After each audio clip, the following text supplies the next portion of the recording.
Imagine standing at the precipice of a profound realization, a moment Carl Jung explored with unparalleled depth.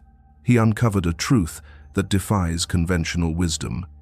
Spiritual awakening, far from igniting a burst of energy, often leaves you feeling utterly empty. Through meticulous study of hundreds of individuals who experienced spiritual breakthroughs, Jung observed a striking pattern. A staggering 70 found their motivation dissolving within months. This wasn't a sign of failure, quite the opposite. It was a testament to their extraordinary success in piercing through the intricate veil of life's grand illusions. Jung coined this phenomenon the awakening paradox, a moment where the very light of enlightenment transforms into an unexpected void. The clarity you sought can morph into a bewildering confusion, and what felt like profound spiritual success can, astonishingly, manifest as a psychological crisis. Perhaps you envisioned awakening as a potent spark, setting your soul ablaze with unwavering purpose. Yet, for many, it arrives like a gentle yet absolute rain, extinguishing every familiar flame that once fueled your drive, leaving behind a silence where a roar was expected. Perhaps, at this very moment, you find yourself staring at the ceiling, a deep question echoing in the quiet chambers of your mind. Why does nothing seem to matter anymore? The aspirations that once filled you with vibrant excitement now feel like hollow echoes. You struggle to summon the energy, the very will, to engage with anything, despite feeling more profoundly conscious than ever before. But here lies Jung's transformative revelation. This pervasive emptiness is not a spiritual failing. It is, in fact, a profound psychological necessity, a sacred clearing. And within this profound clearing lies an alchemical process, a precise path to transmute this void into the deepest, most authentic wellspring of motivation you could ever imagine. What's at stake is nothing less than your entire understanding of purpose, drive, and spiritual evolution. For too long, narratives have promised that awakening culminates in pure bliss, that heightened consciousness unveils perfect clarity, and that enlightenment instantly ignites an unquenchable passion. Yet, Jung unearthed a counterintuitive truth. The deeper your awakening, the more you perceive that many of the goals you relentlessly pursued were, in essence, shimmering illusions. Your once powerful motivations, upon closer inspection, often reveal roots in the ego's grasp, the whispers of fear, or the subtle chains of social conditioning. Even your most cherished dreams might have been reflections of another's definition of success, projected onto the canvas of your unique life. Spiritual awakening, Jung realized, doesn't just reveal these truths. It actively plunges you into what he termed the nigredo. The nigredo is the profound blackening phase, a crucible where your old self undergoes a necessary dissolution, yet your new authentic self has not yet emerged. You find yourself suspended in a psychological limbo, caught between worlds. You are too conscious, too aware, to retreat into the comforting slumber of ignorance, but not yet integrated enough to discern the path forward. The failure to grasp the sacred nature of this process can carry a devastating cost. Many mistakenly interpret this period as spiritual depression, a sign of having lost their way. They agonize, believing they've made a terrible mistake, that their sense of purpose has vanished, and that they must somehow reclaim their former drive. But Jung issued a powerful warning. Attempting to resurrect old motivations after such an awakening is akin to forcing a magnificent butterfly back into its chrysalis. It's not merely impossible. It's a profound betrayal of your soul's evolutionary journey. The true peril lies in two potential traps. Either you desperately force yourself back into ego-driven pursuits that no longer resonate, or you succumb to paralysis, trapped indefinitely in this bewildering emptiness. Neither of these paths, Jung asserted, can ever lead to a life of authentic fulfillment and vibrant meaning. Yet, Jung illuminated a profound third option, a path of conscious navigation through the void. It's about deeply understanding why spiritual awakening dismantles old motivations and, crucially, how to birth entirely new, radiant forms of purpose from the sacred ashes of your former self. Allow me to share the compelling story of a patient whose experience profoundly shifted Jung's perspective, revealing that spiritual awakening, if misunderstood, could be even more psychologically precarious than living a life untouched by deeper awareness. Her name was Maria, and she sought Jung's counsel after what she described as the most profound, universe-shattering spiritual experience of her life. Maria had dedicated years to a fervent quest for enlightenment, immersing herself in meditation, ancient spiritual texts, and rigorous consciousness practices. Then, one transformative day, during a meditation of extraordinary depth, she transcended the ordinary, experiencing what mystics throughout history have called ego death, a complete and utter dissolution of her personal identity, merging into the vast embrace of universal consciousness. Machiavelli, with unparalleled foresight, identified three core pillars that render this law so devastatingly effective. Grasping each one will fundamentally transform your approach to conflict, forever shifting your perspective from reaction to intentionality. Sign 2. You question reality with what I call sacred curiosity. What you've likely found truly captivating is this critical revelation. The default mode network, this engine of deep thought, is actively suppressed when you are immersed in social situations. Your brain, quite literally, cannot access its most elevated cognitive functions when it's preoccupied with the intricate dance of managing interpersonal dynamics. If your most brilliant ideas have ever surfaced during a quiet shower, a contemplative walk, or in the serene stillness of late night when the world sleeps, then you know this truth. Why do we blindly accept systems that demonstrably fail to foster human flourishing? Why do we pretend that shallow conversations constitute meaningful connection? Jung called this the transcendent function, the innate psychological capacity to see beyond present limitations, to envision a reality that could be. While others passively accept the status quo, you are already actively envisioning what could be different, what could be more authentic, what could truly honor the magnificent spectrum of human potential. But here's a crucial discovery I've made about souls like yours. Your penetrating questions often threaten the comfortable illusions of others. When you ask deep questions, you're not merely seeking answers.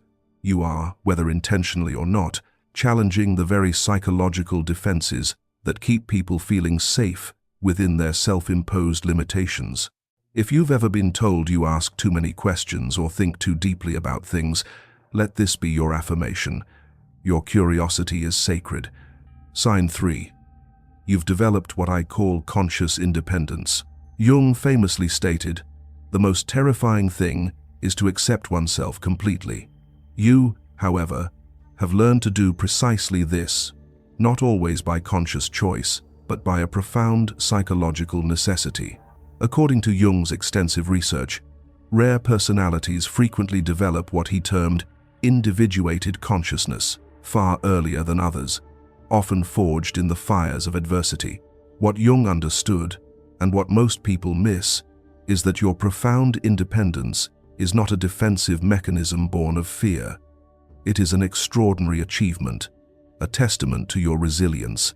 You have learned through the crucible of experience that relying on external validation for your sense of worth is akin to psychological quicksand. So, you built yourself, brick by spiritual brick, from the ground up. You stood firm, often alone, and forged an identity that could not be diminished or taken away by someone else's fleeting opinion or sudden absence.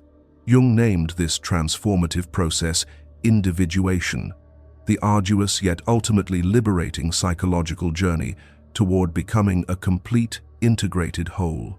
It's learning to be your own best company, discovering an inexhaustible wellspring of wonder within the sanctuary of your mind. Schopenhauer, with piercing clarity, articulated this truth. The more a man has in himself, the less he needs from outside. What a man is of incomparably more consequence to his happiness than what he has or how he stands in the eyes of the world. Your own life's journey has, without a doubt, affirmed the profound wisdom of these words, proving that true contentment blossoms from within. It's a liberation from the endless chase of external validation, an anchor in the storm of societal expectations. Jung revolutionized the field of psychology by formally recognizing intuition as a legitimate and powerful psychological function. He described it as perception via the unconscious that brings forth ideas, images, possibilities, ways out of a blocked situation by a process that is mostly unconscious. You don't just observe people, you read their psychological signatures like an ancient script.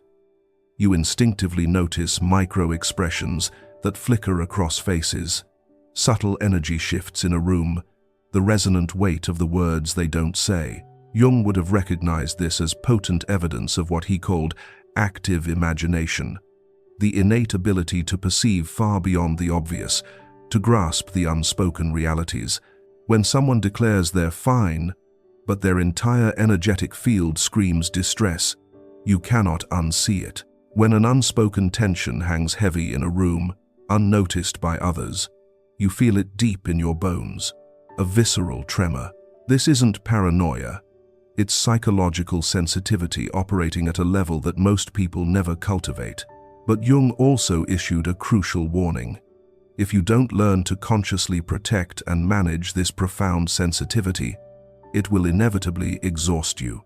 You risk becoming an unconscious therapist for everyone around you, constantly regulating conversations, absorbing emotional currents, and carrying pain that is not, in truth, yours to bear. The wisdom lies in discernment. This is the quiet strength that commands respect. Jung profoundly stated, "The privilege of a lifetime is to become who you truly are." But what if being true to your core self means consciously rejecting nearly everything society tells you that you should want?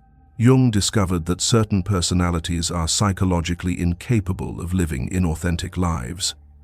You don't choose meaning over fleeting popularity. Your very psyche demands it.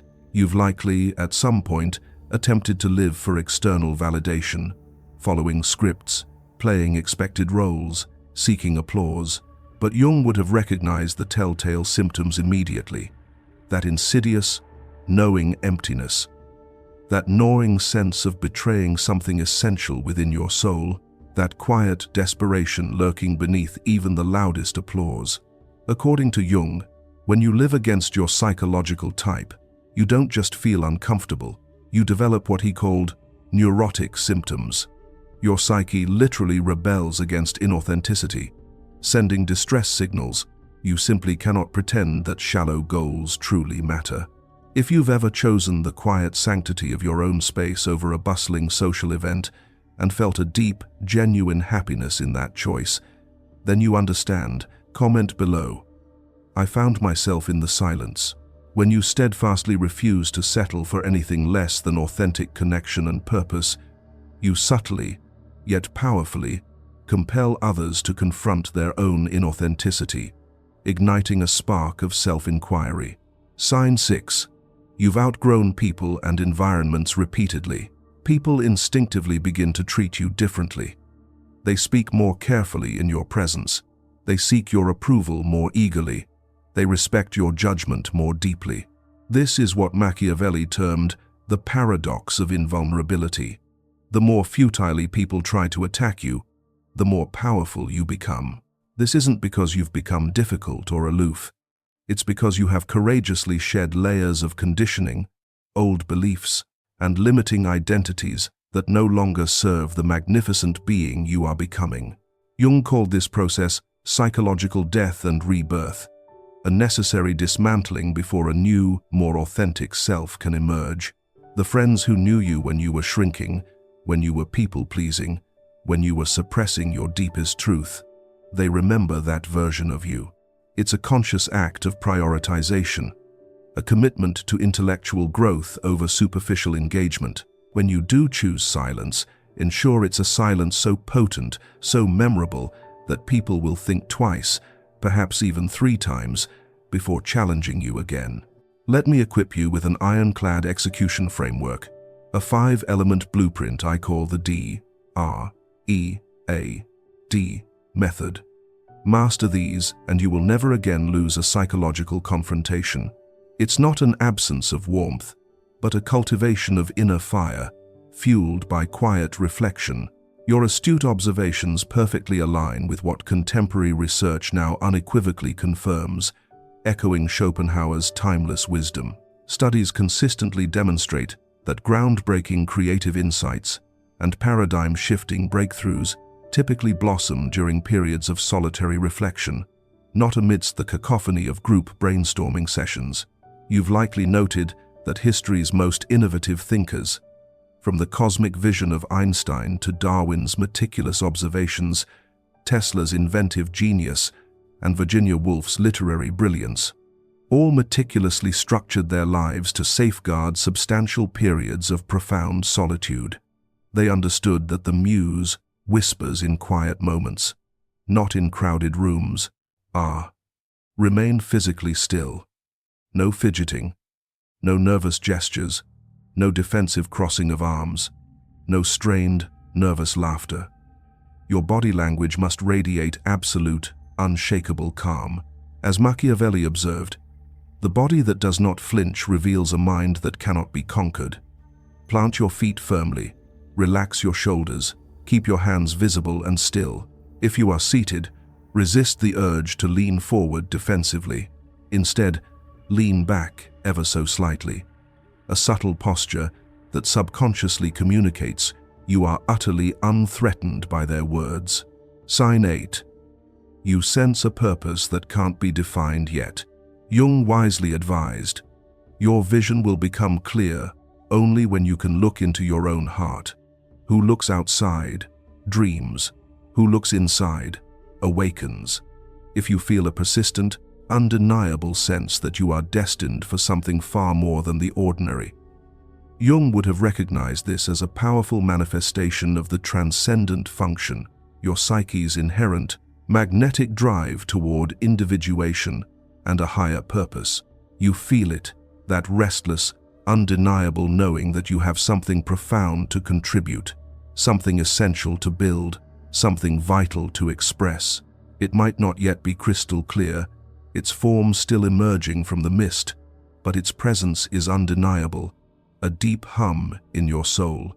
Jung understood this as compelling evidence of what he called creative potential seeking expression, a universal blueprint yearning to unfold through you.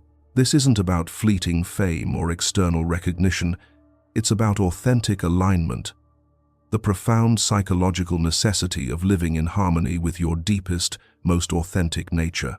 He understood that a river runs deepest when its banks are undisturbed. Allow them to overextend. Silence creates immense discomfort. In their desperation to elicit a reaction, people will often escalate, repeat themselves, or, most tellingly, reveal their true, often petty, motivations. Let them. Every word they utter without your defensive response makes them appear more desperate, more unhinged.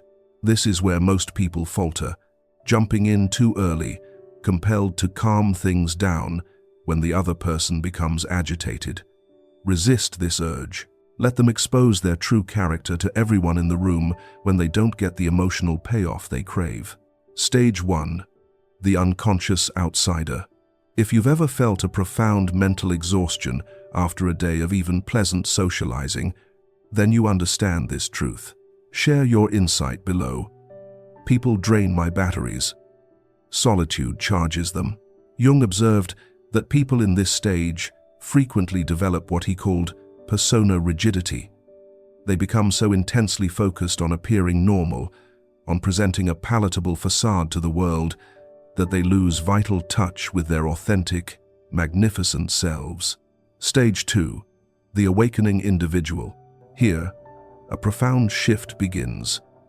You start to recognize your traits as potentially valuable, even powerful, rather than merely problematic.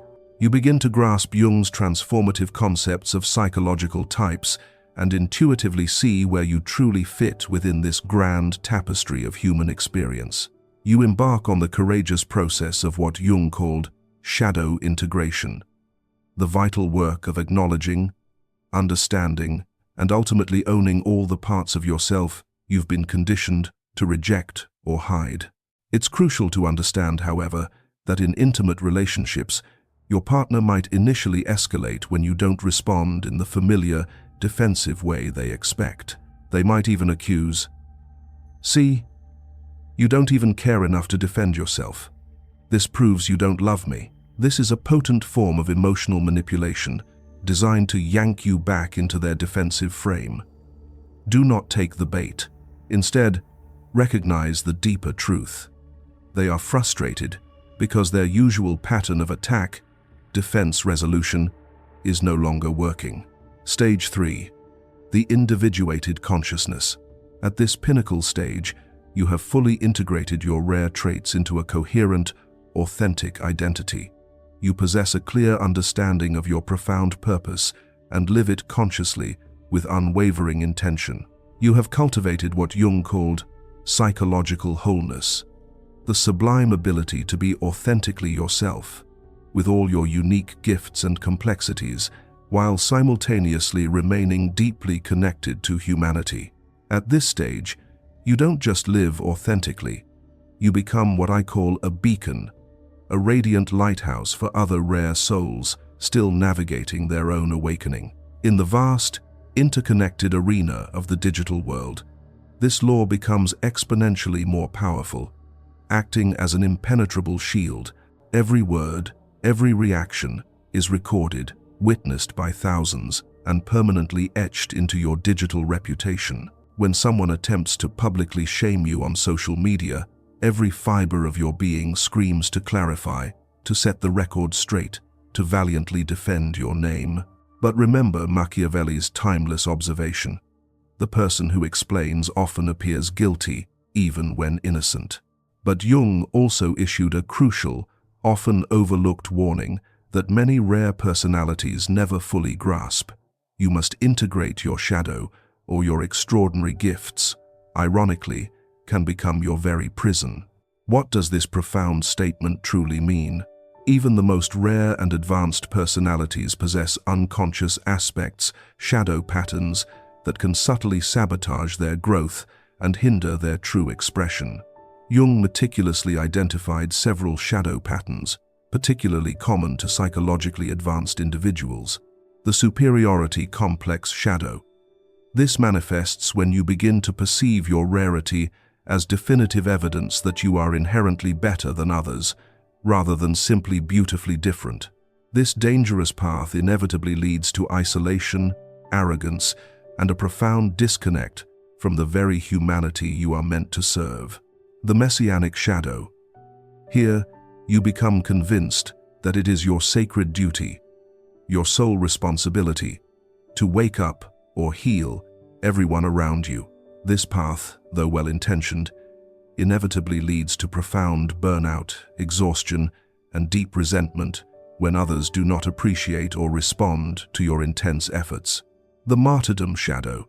This pattern surfaces when you begin to believe that being rare inherently means being destined to suffer, that your profound depth somehow requires the sacrifice of your own happiness, joy, or authentic connection.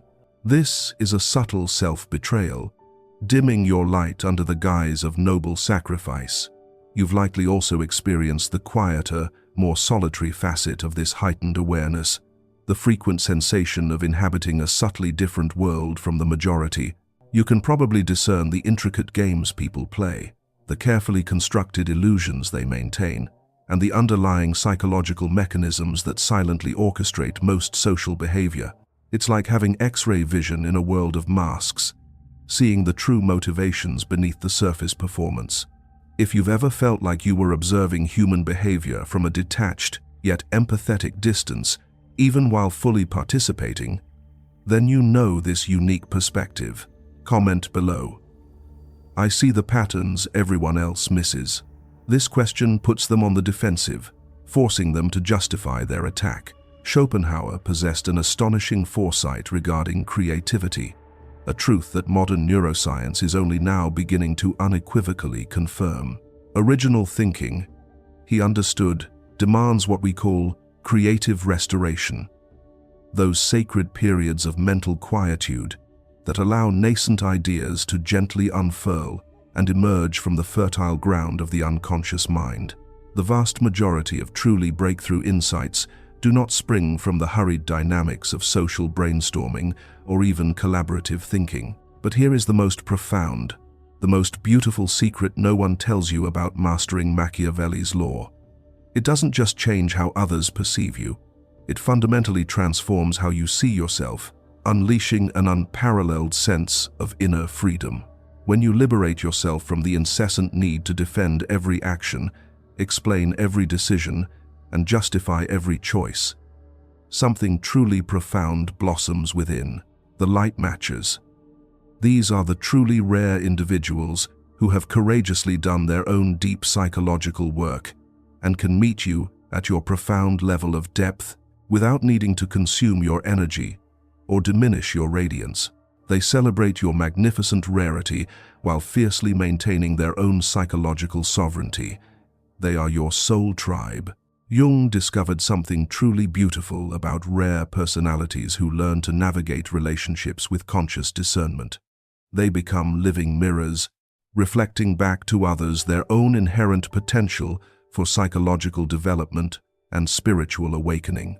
The key, as Jung emphasized, is cultivating psychological discrimination, the astute ability to discern who is capable of genuine, authentic relationship and who is unconsciously seeking something else from you, something that is not truly reciprocal.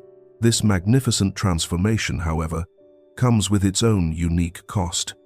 You will begin to see the world through a new, discerning lens. You'll observe with almost detached fascination how much precious energy people squander, defending themselves against accusations that truly don't matter, against shadows that hold no power. You'll watch friends and colleagues get helplessly pulled into emotional battles that only diminish their spirit and drain their vitality. This is precisely why you simply cannot settle for the ordinary. This is why surface-level connections feel so utterly empty to you. This is why you would rather embrace solitude than pretend. Your profound psyche knows you have vital work to do, and that work, that sacred mission, demands nothing less than your absolute authenticity, your deepest depth, and your most unwavering courage. However, Jung also warned against what I call psychological inflation, the subtle yet dangerous belief that being rare inherently makes you superior to others, rather than simply responsible for a unique path. The key lies in masterfully holding both humility and profound power. It's about understanding that you are special without ever believing that others are less valuable. Your extraordinary sensitivity is not a weakness to be managed. It is a profound intelligence to be wisely applied. To guide your journey toward true psychological invulnerability, understand that there are 3 distinct levels of mastery with this ancient law. Jung made a startling prediction about rare personalities. As humanity continues to evolve, more people will gradually develop these very traits. What feels rare and exceptional now will, in time, become more common as our species grows in psychological sophistication and spiritual awareness. This means you are not just personally rare. You are, in a very real sense, evolutionarily important. You represent what Jung called the leading edge of human consciousness, pioneering new ways of being, new perspectives, new depths that others will eventually follow. This profound perspective fundamentally transforms how you view your past struggles. Every single time you felt like an outsider, you were, in truth, bravely scouting new territory for human potential. Every time you were criticized for being too much, you were, in effect, demonstrating possibilities that threatened limited worldviews. Every time you chose unwavering authenticity over fleeting acceptance, you expanded what is truly possible for human connection and relationship. Level 2. Strategic redirection. This is where you transcend mere survival and begin to actively gain power from attacks, transforming them into opportunities for growth and dominance. At this level, you're not just passively silent, you are actively, elegantly taking control of the interaction. You've learned to perceive attacks not as threats, but as invitations. When someone attempts to diminish you, you might even feel a subtle thrill, a spark of excitement, because you know you are about to demonstrate your psychological superiority, your profound self-mastery. Yes, this path often comes with moments of deep loneliness. You are frequently walking paths that few others have yet dared to tread. You are instinctively solving problems that most people don't even recognize as problems. You are courageously seeking connections that many people don't yet believe are even possible. Level 3. Preemptive positioning. At this zenith of mastery, you have cultivated such an unshakable reputation for serene, calm, and profound composure that people simply cease attacking you altogether. They instinctively know it won't work. Their tactics are futile against your unyielding presence. At this level, your mere presence communicates a quiet, formidable danger to potential manipulators and bullies. They sense that their usual ploys will fail, and they are left with two choices: treat you with genuine respect or avoid you entirely. Some will inevitably be threatened by your penetrating questions. Some will, perhaps unconsciously, want to diminish your radiant light because its brilliance makes them uncomfortable with their own perceived dimness. But Jung discovered something exquisitely beautiful about people who fully embrace their psychological rarity. They become powerful magnets for others who are also ready to embrace their own unique brilliance. You don't need everyone to understand you. You need to find the precious few who can genuinely match your level of consciousness, your depth, your authenticity, and build a life of profound connection with them. With such profound power comes an equally profound responsibility. A crucial warning. Once you master Machiavelli's law, you'll begin to perceive weakness everywhere around you. You'll watch with a mixture of quiet pity and a subtle sense of superiority as people needlessly exhaust themselves defending against phantom accusations. You will see through manipulation attempts before they even fully form, predicting how confrontations will unfold based solely on who maintains their calm and who succumbs to emotion. This deep knowledge, while empowering, can be isolating. You'll recognize that most people operate from a place of deep insecurity and knee-jerk reaction, rather than from strategy and conscious intention. Remember what Carl Jung so brilliantly identified about extremely rare personalities. The 8 signs we've explored together are not merely individual traits. They are undeniable evidence of what I call advanced psychological architecture, a complex and beautiful design for a more awakened existence. Jung wrote in his final seminal works, "The privilege of a lifetime is to become who you truly are. But for people like you, becoming who you truly are means courageously accepting that you operate at a level of psychological sophistication that most people simply never develop. Conversely, your experience has likely shown you that avoidant isolation is born of weakness, a withdrawal stemming from social interaction, feeling overwhelming, threatening, or simply too arduous to navigate successfully. One is a conscious, empowering choice. The other, an unconscious, often fearful retreat. Your unyielding craving for meaning isn't impractical. It is your soul, your very essence, demanding profound alignment with your deepest purpose. Your pattern of outgrowing people and environments isn't coldness. It is evolution in magnificent action, a necessary shedding for growth. Your transformational presence isn't manipulation. It is authenticity, creating sacred space for truth to emerge and heal. Your undefined purpose isn't confusion. It is boundless potential yearning for its fullest, most impactful expression. If even half of these profound signs resonated deeply within your soul, you are not just different. You are, unequivocally, part of what Jung believed was humanity's next evolutionary step. You are one of the courageous few, actively pushing our species toward greater awareness, deeper truth, and more authentic, heart-centered connection. Yes, it will be lonely sometimes. Yes, it will demand more courage than most people will ever need to muster. But Jung believed, with every fiber of his being, that people like you are absolutely essential for humanity's ongoing psychological evolution. Remember that resolute duke who stood in silence in 1503. Cardinal Giuliano, his vehement accuser, transformed into his most loyal defender within a mere month. Why? Because when you deny people's attacks any energy to feed upon, those attacks, left without sustenance, inevitably turn inward and consume the attacker instead. Machiavelli, in his private reflections, once penned, "I watched a man destroy his enemies by doing nothing at all." Carl Jung dedicated his entire life to studying individuals like you because he understood something profoundly important. You are not just living your own life. You are, through your very existence, expanding what it means to be human.